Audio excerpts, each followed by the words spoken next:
How I made my bully destroy himself. My bully made fun of me so much that he triggered a school shooting lockdown. It all started when I was sitting alone in the cafeteria. Brad grabbed my free lunch tray and tossed it into the trash can, grinning as 30 kids watched him literally take food out of a poor kid's mouth for entertainment. Oops, guess you'll have to wait for food stamps. But whenever I told my parents about it, it was always the same response. Please just stop causing trouble.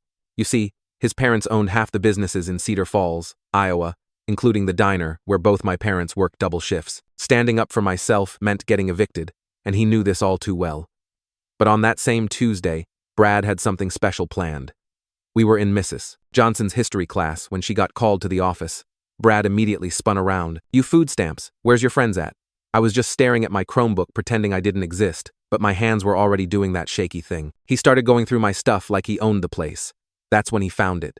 The photo tucked inside my notebook of me and my mom at her citizenship ceremony, her proudest moment. Oh my gosh, he held it up. Is this your mom? Look at her crying. He started doing this exaggerated fake Chinese accent. I so happy to be American. I clean toilet real good now. The whole class went dead silent. I give good happy ending. I learned from my son. My face was going red. What's wrong? Brad grinned. Can't take a joke? Maybe that's why your dad drinks so much. I drink too if... Shut up. Ooh, he speaks. Hey everyone. The yellow poverty boy found his voice. He pulled out his phone. Number, not this. It was a video from his dad's diner. My mom was cleaning tables at 2 a.m., and some drunk customer yelled at her. She was just taking it, nodding, apologizing for something that wasn't even her fault. Anything to keep putting food on our table. Brad turned the volume all the way up. Yes, sir. So sorry, sir. I fixed right away, sir. I could hear her exhaustion, see her shoulders sagging. The whole class was watching my mother get humiliated in high definition. That was when I noticed the red button under Mrs. Johnson's desk. Your whole family's pathetic, Brad continued. At least my parents owned things instead of cleaning them. Something inside me went quiet. The shaking stopped. You know what, Brad? You're right. You're so much braver than me. He blinked. Obviously. So brave that you'd do anything, right? Not like scared little me. What are you talking about, you freak? I leaned back, weirdly calm now. There's a button under Johnson's desk. Red one. So press it. The room went still. Why would I? Because you won't. All that tough guy stuff? It's just daddy's money. Take that away and you're nothing. Too scared to press one little button. His face went red. I'm not scared of anything. Prove it. That's stupid. That's what I thought. I turned away. Guess the Morrison family was all talk. Your dad acted tough at the diner too, but everyone knew he was just... Brad slammed his hand on my desk. Shut your mouth about my family. He stormed over to Mrs. Johnson's desk. The whole class held their breath. His finger hovered over it. This is what actual courage looks like, he announced. Click. For 10 seconds. Nothing. Brad started laughing. You're so pathetic. You wee ooh wee ooh. Police sirens. They were heading straight towards us. The principal's voice exploded over the intercom. Lock down. This is not a drill. Repeat. This is not a drill. Red and blue lights flooded through every window. There was a helicopter. Brad was still at the desk. Frozen. It was just a button. Hands visible. Nobody move. A SWAT team burst through the door. Rifles drawn. Brad dropped to the floor, sobbing. He told me to. He made me. They evacuated the entire school. Mr. Morrison had to push through cameras to get to his son, his face purple with rage. The expulsion was immediate. It turned out pressing a school's emergency threat button was a felony. Who knew? But my revenge was short-lived, because that night, my parents came home from the diner looking defeated. They'd both been let go. No explanation needed. We all knew why. I figured that was it. Brad was expelled. My parents were unemployed. But at least it was over. I was wrong. A week later, there was a knock at our door. It was Mr. Morrison. And as soon as my mom opened it, he strolled in without even taking off his shoes. Your son cost me a lot this week, he said calmly. Bad publicity, legal fees, my son's future. He turned to me. But I'm willing to make all these problems go away. My mom grabbed my hand. Just hear him out, she whispered. All you have to do, Mr. Morrison continued, is agree to my terms. What he said next made me realize that pranking his son wasn't enough revenge. I had to destroy him. He pulled out a folder from his briefcase and started laying papers across our kitchen table like he was dealing cards. Simple terms. He said while my mom's hand got tighter around mine. Your son goes in front of the school board next week and tells everyone he tricked my boy into pressing that button. He slid the first paper toward us, and I could see it was already typed up with my name at the bottom waiting for a signature. He admits to manipulating an innocent student into triggering a false emergency. The second paper came sliding over, and this one had way more legal words on it. Then you all signed this NDA about any alleged incidents at the diner or anywhere else involving my family. My dad was standing by the sink, and I could see his knuckles going white from gripping the counter. In exchange, you both get your jobs back tomorrow morning with full back pay for this week. Mr. Morrison leaned back in our creaky kitchen chair and looked around our tiny apartment. Or you can keep being stubborn and see how long you last without any income in this town. He stood up and left the papers on our table. You have until Monday to decide. He walked out without closing the door behind him, and we could hear his expensive shoes clicking down the hallway. Nobody moved for the longest time, and I just stared at those papers while my mom finally let go of my hand to rub her temples. Dad walked over and quietly shut the door, then came back to the table and picked up the papers one by one, reading them carefully. 20 minutes went by with just the sound of the clock ticking and cars passing outside our window. We need those jobs, Dad finally said. But he was looking at me, not Mom. But I'm not going to force you to lie about what that kid did to you. Mom started crying quietly, and Dad put his arm around her shoulders. We'll figure something out. That night, I couldn't sleep, so I grabbed my laptop and started searching everything I could about retaliation and labor laws. Most of the legal websites were super confusing with all these big words and references to different acts and statutes, but I kept bookmarking pages that mentioned wrongful termination. I found this one site about whistleblower protections that said employers couldn't fire people for reporting illegal stuff, and I wondered if bullying counted. There was another page about retaliation that explained how it was illegal to punish employees for their family members' actions, and I took screenshots of everything. By 3 a.m., I had like 40 tabs open and my eyes were burning, but I kept reading about cases where people sued their employers and won. The next morning at breakfast, I showed my parents some of the stuff I found and told them we shouldn't sign anything yet. Let's just explore our options first, I said while Mom poured coffee with shaky hands. Maybe there's another way. They both looked scared, but Dad nodded and said we could wait a few days before deciding anything. School felt weird without Brad there, but his friends kept shooting me dirty looks in the hallway. After history class, I waited for everyone to leave, then approached Mrs. Johnson, who was erasing the whiteboard. Can I ask you something? She turned around and I could tell she already knew what this was about. I was wondering if you'd be willing to confirm that you left the classroom that day when you got called to the office. She put down the eraser and looked uncomfortable. I'll think about it, she said quietly, and then started packing up her stuff really fast. At lunch, I was sitting in my usual corner spot, picking up my replacement-free lunch, when this kid, Marcus, from the school paper, walked up to my table. Mind if I sit? He didn't wait for an answer and pulled out his phone. I've been documenting Brad's crap for months, he said, and started scrolling through his camera roll. Got tons of videos from the cafeteria. He turned the phone toward me, and there it was clear as day, Brad grabbing my tray and tossing it in the trash while everyone laughed. This one's from last week, Marcus said, and swiped to another video where Brad was making those same racist comments about my mom. Been building a file since my cousin was his target last year. The quality was perfect, and you could hear everything Brad said, including stuff I'd forgotten about. Would you share these with the right people when the time comes? I asked, and Marcus immediately nodded, already been waiting for someone to actually do something about him. He said and gave me his number. Just text me when you need them. After school, I walked 12 blocks to the community center, where they had signs about free legal aid on Wednesdays. The waiting room was packed with people, and the lady at the desk said it would be at least a 3-hour wait, but I signed in anyway. I sat there doing homework and watching people go in and out of the little offices, until finally around 6 p.m. they called my name. The attorney was this woman named Sarah Martinez, who had papers everywhere on her desk and looked tired, but she listened to my whole story without interrupting once. When I finished explaining about my parents getting fired right after the button incident, she immediately sat up straighter. Your parents have a really strong retaliation case, she said, and started writing notes on a yellow pad. They can't legally fire someone because their kid reported bullying or triggered a legitimate safety concern. She reached into her desk drawer and pulled out a business card with her name and the legal aid office number on it. Have your parents call me tomorrow morning to set up a formal consultation. She started writing on a yellow notepad again, and you need to start documenting everything that's happened with dates and times and any witnesses who were there. I took the card and nodded while she kept talking about how important evidence would be. She said to write down everything I could remember about Brad and his dad, and to get my parents to do the same with their work stuff. When I finally left the office, it was getting dark, and I had to run to catch the last bus home. My parents were already eating dinner when I walked in, and I could tell they'd been worried about where I was. I showed them Sarah's card and explained everything she'd said about the retaliation case. Mom's hands started shaking again, but Dad looked more hopeful than he had in days. After dinner, I grabbed a notebook and started writing down every single thing Brad had done to me since freshman year. Mom sat next to me and helped me remember specific dates, like when he dumped chocolate milk on my head during the winter dance. Dad got his own paper and started listing all the schedule changes at work and the times Mr. Morrison had yelled at them for no reason. We stayed up until midnight working on our lists, and by the time we were done, we had 8 pages of stuff. The next morning, Mom called Sarah's office while Dad was getting ready for his job search.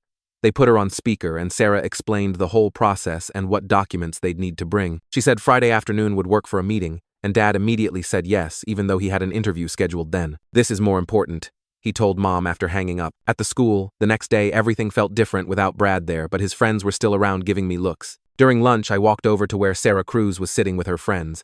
She'd been in our history class when Brad pressed the button, and I knew she'd seen him bullying me before. I asked if I could talk to her for a second, and she followed me to a quieter spot by the lockers. "Would you be willing to write down what you saw Brad do to me?" I asked. She looked nervous and glanced around like someone might be watching.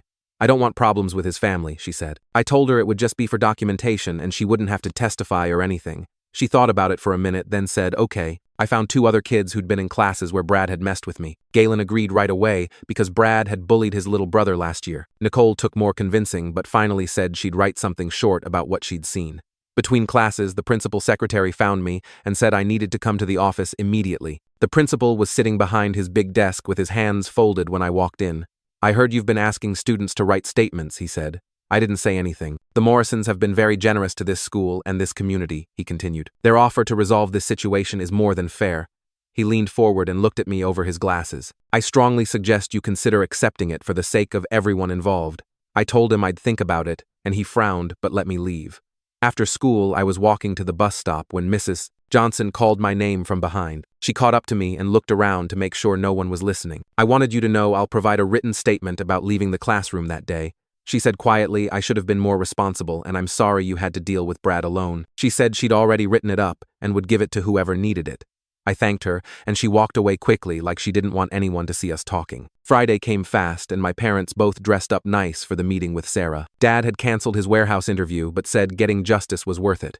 We took 2 buses to get to the legal aid office and signed in at the front desk. Sarah's office was even messier than before with files everywhere, but she cleared a space for us to sit. She spent 2 hours explaining how my parents could file complaints with the State Labor Board and the EEOC for discrimination. "The process could take several months," she said while showing us forms, "but you have really strong grounds, especially with the timing of the firing." She pulled out another folder and started talking about Mr. Morrison's demands. Him asking for an NDA could actually be witness tampering, since there's a criminal investigation about the emergency button. She explained, "That gives you unexpected leverage in negotiations." My parents looked confused, so she explained it more simply. Saturday morning, Dad's phone buzzed with a text from an unknown number. It was Mr. Morrison saying he heard we were making things complicated, and that would be unfortunate for everyone. The message said we should reconsider his offer before things got difficult for our family in this small town. Dad showed it to Mom and me, and we all knew it was a threat, even though he was careful with his words. Dad forwarded the screenshot to Sarah right away without responding to Mr. Morrison. Within an hour, Sarah texted back saying this was perfect evidence of harassment and intimidation. She said not to respond to any messages from him and to document everything. "I'll send him a cease and desist letter on Monday about the harassment," she wrote. Monday morning came way too fast, and when I got to the school, I could feel everyone staring at me. Walking to my locker, I noticed kids whispering and pointing like I was some kind of celebrity for all the wrong reasons. When I turned the corner to my hallway, I saw it right away. Someone had written "snitch" across my locker in thick black marker that covered half the metal door. I pulled out my phone and took 3 different pictures from different angles, making sure the timestamp showed clearly. A group of Brad's friends stood at the end of the hall watching me, and one of them made a throat-cutting motion with his finger. I ignored them and tried to open my locker, but the marker was still wet and got all over my hands. The janitor saw me struggling and came over with some cleaning spray but shook his head when he saw what it said. During second period, Marcus found me in the library and showed me his laptop screen. He'd written an article for the school paper called "When Protection Becomes Persecution," and even though he didn't use any names, everyone would know exactly what he was talking about. The article talked about how bullying victims often face punishment for reporting, while the actual bullies get protected by money and connections. He'd included statistics about unreported harassment and quotes from anonymous students about being afraid to speak up. The newspaper advisor had already approved it for Friday's edition, and Marcus said the principal couldn't legally stop it since no names were mentioned. That afternoon when I got home, Mom was on the phone speaking rapid Mandarin to someone, and I could tell she was excited. She hung up and told me 3 other workers from the diner had called her after hearing about our situation. They all had stories about the Morrisons treating them badly and not paying overtime and making them work through breaks. One woman said Mr. Morrison had fired her cousin for taking a sick day when her kid was in the hospital. Another said they made her work a double shift while she had the flu because they threatened to cut her hours if she went home. Mom wrote down all their names and phone numbers and said they wanted to join whatever complaint we were filing. Tuesday morning, Sarah called to say she'd filed the formal complaints, with both the State Labor Board and the EEOC. She'd included everything we'd documented, plus the evidence of retaliatory firing and the pattern of discrimination against immigrant workers. The complaints were 30 pages long with all our evidence attached, including the timeline I'd made and statements from the other workers. She said the agencies would have to respond within 30 days, but usually they moved faster on cases with clear retaliation. Wednesday afternoon, the diner got served with official notice from the Labor Board. They were under investigation and had to provide all employee records going back 18 months, including time cards and pay stubs and scheduling documents. The investigator also wanted to interview current and former employees about working conditions. Mom heard from her friend who still worked there that Mr. Morrison had been yelling on the phone all afternoon, and his lawyer had been at the diner for 3 hours. Thursday at the school felt weird without Brad there, but his friends made sure I didn't forget about him. During history class, someone threw a paper ball at the back of my head hard enough to sting. When I turned around, 3 kids were looking at their desks trying not to laugh. The paper had rat written all over it in red pen. Mrs. Johnson saw it happen but just told everyone to settle down without actually doing anything about it. After class, she pulled me aside and apologized, but said the administration had told teachers to avoid taking sides in the situation. Friday morning, the detective who'd been investigating the emergency button incident called our house. He asked me to explain again exactly what happened that day, and I told him everything, including how Brad had been harassing me for years. I explained about the photo of my mom and the video from the diner, and how he'd made racist comments about our family. The detective asked if I had any proof of the long-term harassment, and I told him about Marcus's videos and the other students who'd witnessed it. He said he'd need to interview them too, and asked for their contact information. That weekend, my parents started seriously looking for new jobs, but it was harder than we thought. The Morrisons owned the 2 biggest restaurants in town, plus a catering company, and had connections with most other businesses. Mom filled out an application for the hospital cafeteria, and Dad applied to 3 warehouses in the next town over. The hospital seemed interested in Mom because of her experience, but said they wouldn't have an opening for 6 weeks. Dad got a call back from one warehouse, but they wanted him to work night shifts, which would mean we'd never see him. Monday of the next week, Sarah called with news. Mr. Morrison's lawyer had sent her a letter offering to settle everything for 1 month of severance pay if we dropped all the complaints, and signed an agreement to not discuss the situation publicly. Sarah actually laughed when she read it to us over the phone. She said it was insulting considering they owed my parents way more than that just in unpaid overtime from the past 18 months. She was going to counter with a demand for 4 months' pay plus damages plus neutral employment references. Tuesday night was the school board meeting, and Dad said we should go to see what they were saying about the emergency button incident.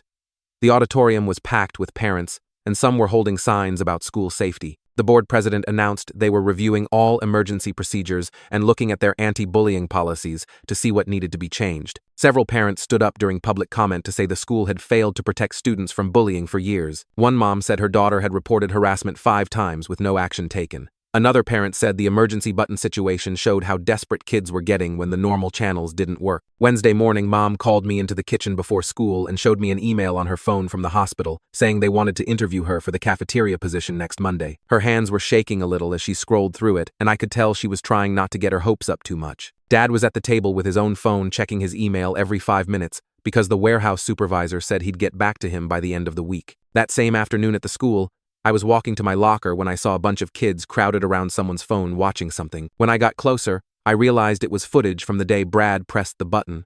Someone had been recording the whole thing on their phone, and now it was all over social media. The video showed me calmly telling him to press it and him actually doing it while bragging about his courage. By Thursday, the video had thousands of views and comments were split between people calling me a genius and others saying I manipulated him.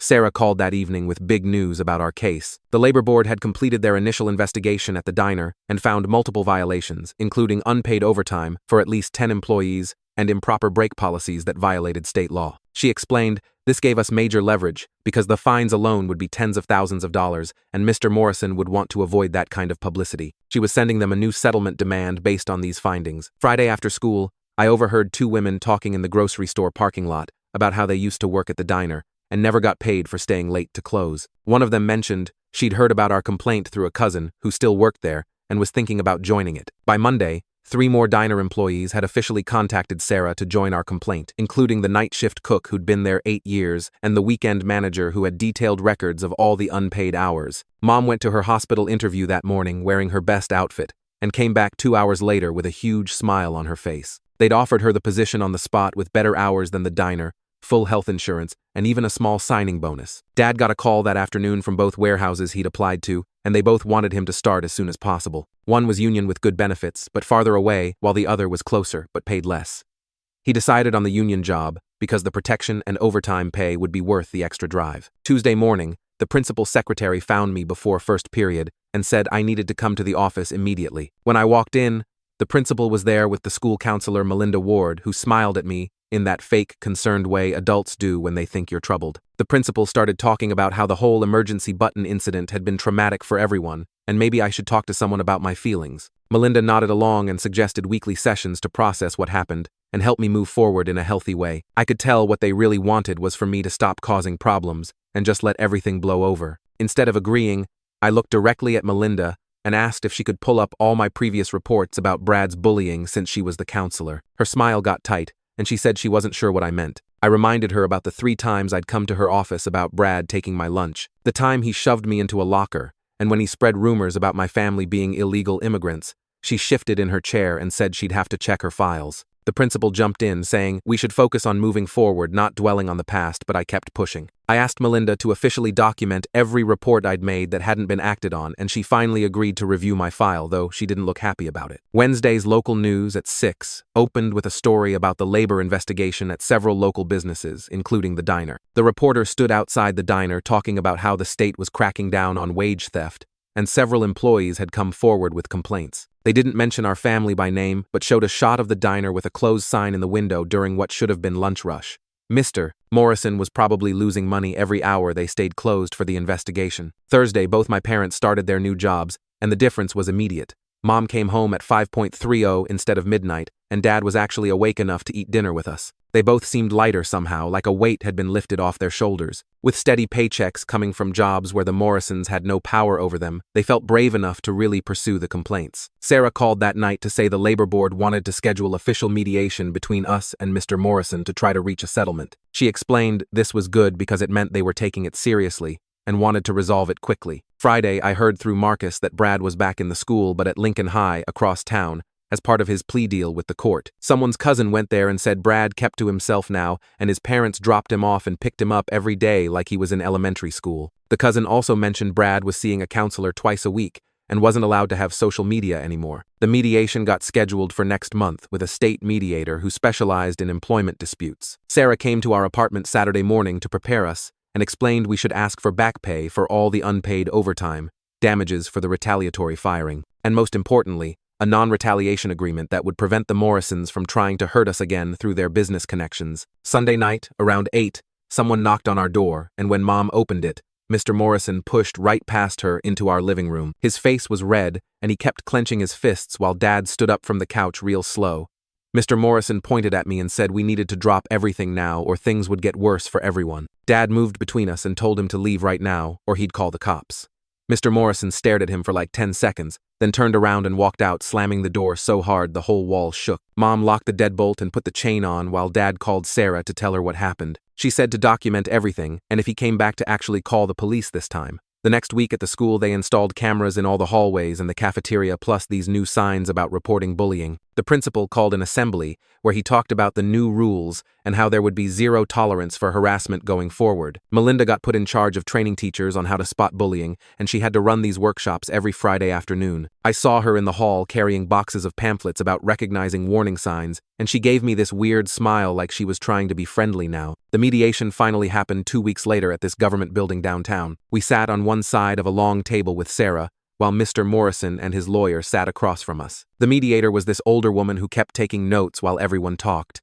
Mr. Morrison's lawyer started by offering 3 months of back pay if we signed papers saying we wouldn't sue or talk about it publicly. Sarah actually laughed and said that was insulting considering the years of unpaid overtime and the illegal firing. She pulled out this thick folder of documents showing all the labor violations at the diner. She wanted 4 months' pay plus damages plus a written apology from Mr. Morrison admitting what he did. His lawyer whispered to him for a while, then came back with 3 months' pay but still no apology. We went back and forth for 4 hours with breaks every hour where we'd go to separate rooms. Mom kept squeezing my hand under the table while Dad took notes on everything they said. Finally, around 2 in the afternoon, we settled on 3 months of back pay for both my parents, plus continued health insurance for 6 months, plus neutral job references. Mr. Morrison wouldn't apologize, but he had to sign papers agreeing to no contact with our family ever again. 2 weeks after that, the labor board announced their findings and the diner got hit with a $45,000 fine. They had to post these big signs about workers' rights in English and Spanish and pay back overtime to 10 employees going back 18 months. The newspaper ran a story about it with a picture of the diner and quotes from the labor board about wage theft being a serious crime. Some of the other workers who joined our complaint got their own settlements, and one woman used her money to buy a food truck. She parked it right across from the diner every lunch and breakfast, selling better food for less money. I saw her there one morning, and she waved at me with this huge smile on her face. The state started sending auditors to check the diner's books every 3 months, and they had to submit payroll reports every week now. Mr. Morrison had to hire an accountant just to deal with all the new paperwork and oversight. At the school, things got way better once everyone saw I wasn't backing down. Kids started talking to me in the halls and sitting near me at lunch. Marcus and I got really close, working on articles for the school paper about student rights and standing up to power. He showed me how to research public records, and we found out the Morrisons owed tons of back taxes on their properties. We didn't publish that, but it was good to know. Mom loved her new job at the hospital, where she worked normal hours and got overtime pay when she stayed late. She came home with energy, instead of looking dead, tired all the time. Dad's warehouse job had union protection, so he couldn't get fired without cause, and they had to follow all the safety rules. He joined the union board after a few months and started helping other workers file grievances. Our apartment felt different now without that constant worry about money or losing jobs. We could actually save a little each month, and Mom started talking about maybe buying a small house someday. One Saturday, about 4 months later, I was at the grocery store getting milk when I turned the corner and almost ran into Brad. He was with his mom and looked way different, skinnier and quiet. We just stood there for a second, then he gave me this small nod, not mean or friendly, just like acknowledging I existed. His mom pulled him away quick, but that nod felt like something had shifted between us, even if we'd never be anything close to friends. The next week, Melinda Ward sent me an email asking if I could stop by her office after school. I walked in and she had this stack of papers on her desk, plus a box of tissues, which seemed weird. She closed the door and sat down across from me instead of behind her desk. She said she'd been reviewing all the incident reports from the past 3 years and found 12 reports about Brad that never got proper follow-up. Her hands kept moving papers around while she talked about new protocols they were implementing. Every bullying report would now require written response within 48 hours, and parents would get copies of everything. She pulled out this thick manual they'd created with specific consequences for each type of harassment. The school board approved hiring 2 more counselors just for conflict resolution. She showed me the new anonymous reporting app students could use on their phones. 3 months later, the district's anti-bullying program got recognized by the state education department. They sent this fancy certificate and a $1,000 grant for more training. The local news did a segment about it and interviewed the principal, who talked about creating safe learning environments. They wanted me to speak at the awards ceremony downtown, but I told them no thanks. I had other stuff to focus on, like college applications. The acceptance letters started showing up in March. First was State University with partial aid, then 2 rejections from expensive private schools, but then the big envelope came from my top choice with a full ride scholarship plus work study. The financial aid letter mentioned my essay about standing up to systemic oppression and how it aligned with their values. Mom cried when she read it, and Dad took a picture of the letter to send to his brother. Around the same time, the newspaper ran another story about the Morrisons selling their second restaurant location to pay legal settlements. The labor board had expanded their investigation to all their businesses and found violations at 3 properties. They had to sell the mini golf place and one of the gas stations just to cover fines and back wages. Their remaining businesses got audited monthly now and had to submit weekly compliance reports. The diner stayed open, but with half the tables it used to have. Graduation day came in June, and the gym was packed with families. When they called my name, I walked across that stage and could hear Mom yelling something in her language from the bleachers. Dad stood up and clapped, so loud people turned to look. After the ceremony, they both hugged me so tight I couldn't breathe. Mom kept touching the honor cord I got for grades, and Dad said he knew I'd make it through everything. We took pictures by the school sign, and Mom posted them everywhere online. That same week, Marcus got his acceptance letter from the journalism program at Northwestern with a $12,000 scholarship from some foundation for investigative reporting. He texted me this long message about how watching me stand up to the Morrisons showed him what real journalism could do. He was planning to focus on labor rights and corruption in small towns. His first assignment for the school paper next year would be following up on our town's story. 2 days before I left for college, Mom cooked all my favorite foods. She made spring rolls, and that soup I loved, plus Dad grilled burgers outside. We sat at our little kitchen table that wobbled, and Dad poured water into the good glasses we never used. He raised his glass and said something about new beginnings in broken English. Mom added something about courage in her language. We clinked glasses and ate until we couldn't move. They gave me this card they'd both signed with money they'd saved from their new jobs. Inside, Mom wrote about being proud in her careful handwriting. Dad just wrote, "Show them who you are," in big letters. The morning I left, they loaded my stuff into Dad's truck. The dorm was 4 hours away, but they wanted to drive me. We passed the diner on the way out of town, and it looked smaller somehow, with fewer cars in the lot. The new employee rights poster was visible through the window in English and Spanish, just like the law required. Mom pointed at it and smiled. At college orientation, they had us write about a time we created positive change. I stared at the blank paper for a while, then wrote, "I learned that sometimes the smallest actions create the biggest waves. When you're drowning, you don't need a hero. You just need to remember you know how to swim." The girl next to me had written 2 pages about organizing a beach cleanup. Mine was 1 sentence. But sometimes that's all you need. 3 years later, I got a message from Marcus. He was working for the Chicago Tribune now, investigating labor violations at restaurant chains across the Midwest. "Still making waves," he wrote, with a link to his latest article. "The diner back home finally closed last month. Not because of us. The Morrisons just couldn't compete once other businesses started following labor laws properly." Mom laughed when she heard. "Competition is a beautiful thing," she said in her improving English. "Brad, I heard he's studying education now. Wants to be a teacher. Maybe he figured out what real courage looks like. Or maybe he just needed to learn how it feels to start over." I think about that red button sometimes. How one moment of calm thinking changed everything. Not just for me, but for 10 workers who got their back pay. For kids at school who don't have to choose between speaking up and staying safe. For my parents, who learned their worth isn't measured by how much abuse they'll take. The funny thing is, I never planned to be the hero of this story. I just got tired of being the victim. Sometimes that's all it takes. Getting tired enough to stop accepting what you've always accepted. Realizing that the people with power are counting on your silence. They're betting you won't research your rights, won't document everything, won't find others who've been hurt the same way, won't follow through when things get hard. Most of the time, they're right, but not always. The Morrisons thought they owned our town. Turns out, they just rented space in it. And the lease was up the moment we decided to read the fine print. So yeah, that's how you get a bully to snitch on themselves. You don't outsmart them, you don't outfight them, you just outlast them, and you make sure you're not fighting alone.